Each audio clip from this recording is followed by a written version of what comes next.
తీసుకో. నాకు అలవాట్లేదు. అదేంటి దొంగతనాలు చేసేవాడికి మందు అలవాట్లేదంటే నేనెట్ నమ్ముతాను? తీసుకో రాజా. నా పేరు గోపి అయితే రాజా అని పిలుస్తున్నారంటే? నువ్వు గోపి కాదు, నువ్వు రాజావే అని నాకు బాగా తెలుసు. నువ్వు పేరుకు రాజావైనా నువ్వు పెద్ద గజ దొంగవని పబ్లిక్ గా పోలీసులు ఇప్పుడే చెప్పారు.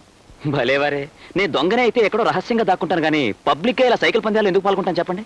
ఓ జోష్, నా మాటలు నాకే అప్పచెప్పేస్తున్నావు. అబ్బే, మీరు పెద్ద మనుషులు కాబట్టి పోలీసులతో నిజమే చెప్పారని సంతోషిస్తున్నాను. నేనే కనుక తలుచుకుంటే నీతో చెడుగుడు ఆడించే ప్రోగ్రాం ఎట్టిచ్చేస్తాను. అబ్బా అబ్బా కాదు, నా దెబ్బేటో చూపించమంటావా? అంటే ఏం చేస్తారు? నువ్వు గోపి కాదు రాజావే అని పోలీసులకి చెప్పి నీ చేత సెంట్రల్ జైలు శుభల్లెక్కెట్టించే ప్రోగ్రాం ఎట్టిస్తాను. ఇప్పుడు నీ గోపిని కాదన్నా పోలీసులు నమ్మరండి. నేను నమ్మిస్తానండి. అసలు గోపి ఏవయ్యాడు అని ఆ పోలీసుల చేతే మిమ్మల్ని అడిగిస్తాను. అప్పుడు గోతిలో కప్పెట్టిన మీ హత్యారహస్యం బయటకు వస్తుంది. ఆ పని నేనే చేయించానని చెప్పడానికి ఆధారాలేంటి? మీ కత్తిగాన్ని మిగిలిన రౌడీల్ని సాక్ష్యం చూపిస్తాను. అప్పుడు నా దొంగతనాలకి నాకేడాదో 6 నెలల్లో శిక్ష పడుతుంది. కానీ మీకు ఏంటిలా నోరెలు పెట్టి చూస్తున్నారు? పోలీసుల్ని పిలవండి సార్. ఒత్తినే తమాష కంటే అంత సీరియస్ అయిపోతావేటయ్యా. చూడు, నీతో ఒక ముఖ్యమైన విషయం మాట్లాడాలని ప్రోగ్రాం పెట్టుకుని నేను ఇక్కడికి తీసుకొచ్చాను. కూర్చో. ఏం లేదు, నువ్వు ఎన్ని దొంగతనాలు చేసినా సంపాదించినంత డబ్బుని నీకు ప్రెజెంటేషన్ ఇద్దామని. అంటే నాతో ఏదో పెద్ద పనే ఉందన్నమాట. నువ్వు దొంగవి కానీ మంచోళ్ళగా యాక్టింగ్ చేస్తున్నావు. ఎందుకు? డబ్బు కోసం. నువ్వు 100కి 100 పాళ్ళు రాజావి కానీ గోపిలాగా యాక్టింగ్ చేస్తున్నావు. ఎందుకు? డబ్బు కోసం. నీకెంత కావాలంటే అంత ఇస్తాను. మా అమ్మాయికి నువ్వు అంటే అసహ్యం పుట్టేలాగా యాక్టింగ్ చేసే ప్రోగ్రాం పెట్టుకోవాలి. నేను అలా యాక్టింగ్ చేసినా మీ అమ్మాయి నన్నే ఇష్టపడితే? ఆ డేంజరు ఉంది. అందుకే నువ్వంటే నాకు ఇష్టం లేదని మా అమ్మాయితో చెప్పి ఈ ఊరు ఇడిచిపెట్టి వెళ్ళిపోయే ప్రోగ్రాం నువ్వు పెట్టుకోవాలి. ఎంత ఇమ్మంటావు? గోపి స్థానంలో నేను వచ్చింది డబ్బు సంపాదించడానికి కాదు, అతని బాధ్యతను నేను నిర్వర్తించడానికి, దిక్కులేని ఆ కుటుంబాన్ని ఆదుకోవడానికి. అంతేనా? అంతే. నన్ను ఎదిరించిన వాళ్ళంతా అడ్రస్ లేకుండా ఎగిరిపోయారు రాజా. ఎదిరించి పోరాటం తప్ప బెదిరిపోయి పరిగెత్తడం నాకు అలవాట్లేదు శ్రీహరి. అయితే నేను వేసే ప్రోగ్రాం కి నువ్వు నీ ఫ్యామిలీ ఎలా పతనం అవుతారో చూద్దు గాని. ఛాలెంజ్. నీ పథకాన్ని తిప్పికొట్టి తిరిగి నీ మెడకే ఎలా ఉచ్చు బిగిస్తానో నువ్వు చూద్దు గాని. ఛాలెంజ్.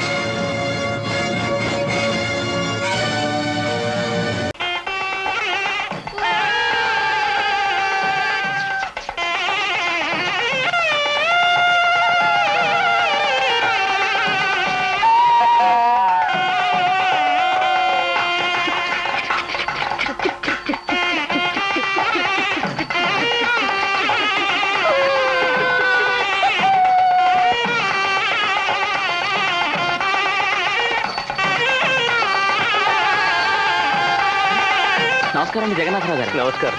ఎంతసేపు మీరు వచ్చి? ఇప్పుడేనా? పెళ్లి వారు ఊర్లోకి వచ్చారా అండి? వచ్చారా? అమ్మా అమ్మా, పెళ్లి వారు ఊర్లోకి వచ్చేసారటమ్మా. ఇంకాసేపట్లో విడికి వచ్చేస్తారట. వంట ఏర్పాట్లన్నీ పూర్తయినట్లేనా?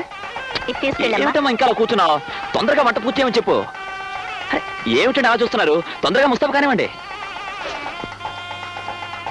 నా బంగారు తల్లి, పెళ్లిపీట్ల మీద నా చెల్లెలు నిజంగా లక్ష్మీదేవిలా ఉంటుంది.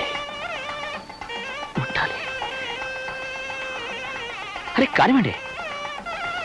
బాబు, పెళ్లివారు వచ్చారని ఎవరు చెప్పారు? జగన్నాథరావు గారు. అరే జగన్నాథరావు గారు, ఇంకా అక్కడ నిలబడున్నారేంటండి? రండి.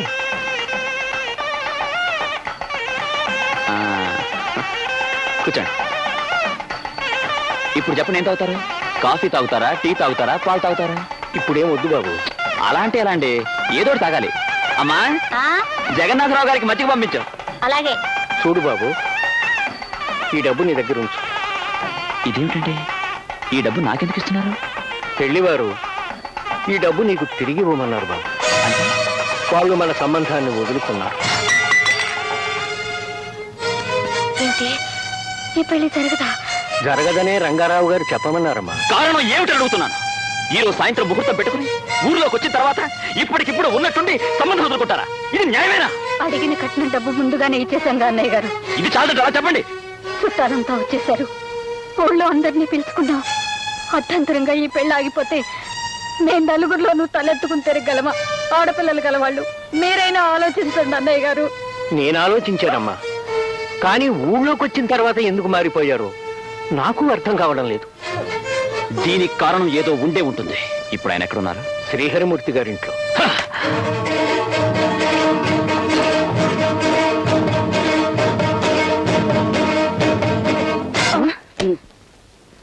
చెప్పండి. దాందే ఉందిలే, నువ్వు చెబితే ఒకటి, నేను చెబితే ఒకటినా, నువ్వు చెప్పేసి. బాబు, మీరెవరూ నాకేం చెప్పక్కర్లేదు. మర్యాదగా ఈ డబ్బు తీసుకున్నా వెంట బయలుదేరండి. నేను రాను. ఎందుకు రారు? నువ్వు రౌడీ, నువ్వు కేడి, గారు. ఎక్కడే ఉన్నా మంచి రసపట్లో ప్రోగ్రాం జరుగుతుంటే మధ్యలో నేనెందుకని అక్కడి నుంచి ఎంటున్నా. రాజా గేట్ దాటాడు, మీరు నన్ను పిలిచారు, నేను ఎంటర్ అయిపోయాను. అవునయ్యా రాజా, ఇంతకీ నువ్వు మగపెళ్ళోడివా ఆడపిల్లోడివా? మగపిల్లోళ్ళు అలిగితే ఆడపిల్లోళ్ళు అమ్మా బాబు అని బతిమాలుకోవాలి గాని ఇట్ట మడ్రలు చేసే ప్రోగ్రాం పెట్టుకున్నావేటయ్యా? తప్పు కదంటయ్యా. మీరు ఆయన మాటలు నమ్మకండి. మీరు అడిగిన 20,000 పంపించాను. ఆయన చెప్పేవన్నీ అబద్ధాలండి. ఏదబద్ధం? అన్ని అబద్ధాలే. నువ్వు దొంగ అన్నది అబద్ధమా? పోలీసుల్ని అరెస్ట్ చేయడానికి రావడం అబద్ధమా? అలాంటప్పుడు మూర్తి గారు నిన్ను విడిపించడం అబద్ధమా? అవన్నీ నిజమే, కానీ ఈ పెళ్లి ఆప్ చేయడానికి దానికి ఎలాంటి సంబంధం లేదు. ఈ పెళ్లి ఆగిపోతే మా ఇంట్లో వాళ్ళు ఎలా తలెత్తుకు తిరగలరో మీరే చెప్పండి. ఒక దొంగ చెల్లెల్ని మా కోడలుగా చేసుకుని మేము మాత్రం తలెత్తుకుని తిరగలమా? అమ్మా, తల్లి మనసు వెన్నలాంటిది అంటారు. బిడ్డల కష్టాన్ని చూసి కరిగిపోతుందంటారు. నేను మీ కొడుకు లాంటి వాణ్ణి, మీకు దండం పెడతాను. నా చెల్లెలికి అన్యాయం చేయకండి. ఇది ప్రోగ్రాం అంటే. ముందు మర్డర్ చేసే ప్రోగ్రాం పెట్టుకున్నావు, పని జరగలేదు. ఇప్పుడు దండం పెడితే పని జరుగుతుందని ట్రైల్ వేస్తున్నావు. మూర్తి గారు, మీరేం చెప్తే అది చేస్తాను. మా ఇంటి ముందు కట్టుకున్న పచ్చని తోరణాలకి నిప్పెట్టకండి. నా చెల్లి నుదుటి మీద పెళ్లి బొట్టు చెరిపేయకండి. కాళ్లకున్న పారాన్ని కడిగేయకండి. మీరు దయచేసి ఈ పెళ్లి మాత్రం ఆపకండి. మీరేం చెప్తే అది చేస్తాను. నా ప్రాణాలైనా ఇస్తాను. వీల్లేదు. మరీ అంత మొండి పట్టు పట్టకండి అమ్మా. ఇతగారంటే దొంగ గాని ఆ అమ్మాయి వాళ్ళ వంశం మంచిదే కదా. వంశం మంచిదనే ఈ సంబంధం ఒప్పుకున్నాం. అంటే ఇతగాడు ఆ ఇంట్లో లేకపోతే ఆ అమ్మాయిని మీ ఇంటి కోడలుగా చేసుకోవడానికి ఎటువంటి అభ్యంతరం లేదంటారు. లేకపోవడం లేకపోవటం అంటే ప్రాణాలతో లేకపోవటం కాదయ్యా. చెల్లెలు గాని చెల్లి కోసం అన్న గాని అన్న ఈ ఊరు వదిలిపెట్టి వెళ్ళిపోతాడు. ఇక ఇంకెప్పుడు నీకు కనపడ్డు. ఏం రాజా, ఈ ప్రోగ్రాం ఎట్టుంది? అయ్యా, మీరు చెప్పేది బాగానే ఉంది. పెళ్ళయ్యే వరకు వెళ్ళిపోతాడు. ఆ 3 ముళ్ళు పడిన తర్వాత తగుదురమ్మా అని మళ్ళీ తిరిగి వచ్చేస్తే అప్పుడు వాళ్ళు ఏం చేయగలరంటే? మీరు అనుకున్నట్టుగా జరిగితే కోడల మేళ్ళలో పుచ్చిలు తెంపి పుట్టింటికి తరివేయటం వాళ్ళకి మాత్రం తెలవదా ఏంటి? నిజంగా నువ్వు మూర్తి గారి మాట కట్టుబడి ఉంటే ఈ సంబంధం మాకు ఖాయమే.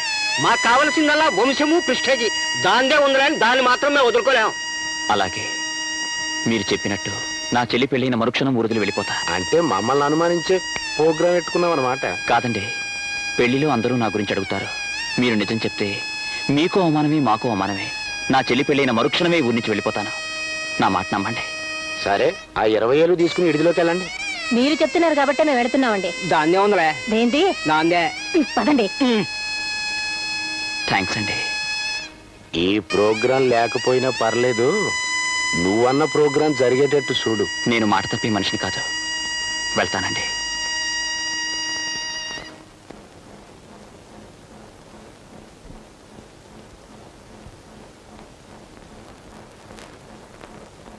ఏంట్రా ఎలా కూర్చున్నారు?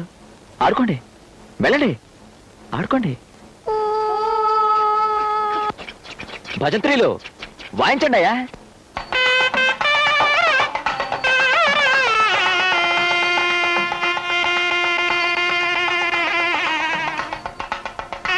బా, ఏమిటమ్మా ఇది? ముహూర్తం దగ్గర పడుతుంటే అందరూ కూర్చున్నారేంటి? పనులు కానివ్వండి. అంటే వాళ్ళు ఒప్పుకున్నారా బాబు? ఒప్పుకోకేం చేస్తారమ్మా? మనం అంటే గిట్టనవాడెవడో మనం చేసిన పెళ్లి ఏర్పాట్లు సరిగ్గా లేవని చెప్పాడటమ్మా. నే వెళ్ళి మనం చేసిన ఏర్పాట్లన్నీ ఒక్కొక్కటి చెప్పేసరికి తప్పైపోయింది, క్షమించండి అని క్షమాపణ చెప్పి మరీ ఒప్పుకున్నారమ్మా. మా నాయనే, నీ కడుపు చల్లగా ఎంత మంచి వార్త చెప్పావయ్యా. కానివ్వండి అమ్మా, వంట పనులు కానివ్వండి. చెల్లెల్ని ముస్తాబు చేయకుండా ఏమిటలా చూస్తున్నారు?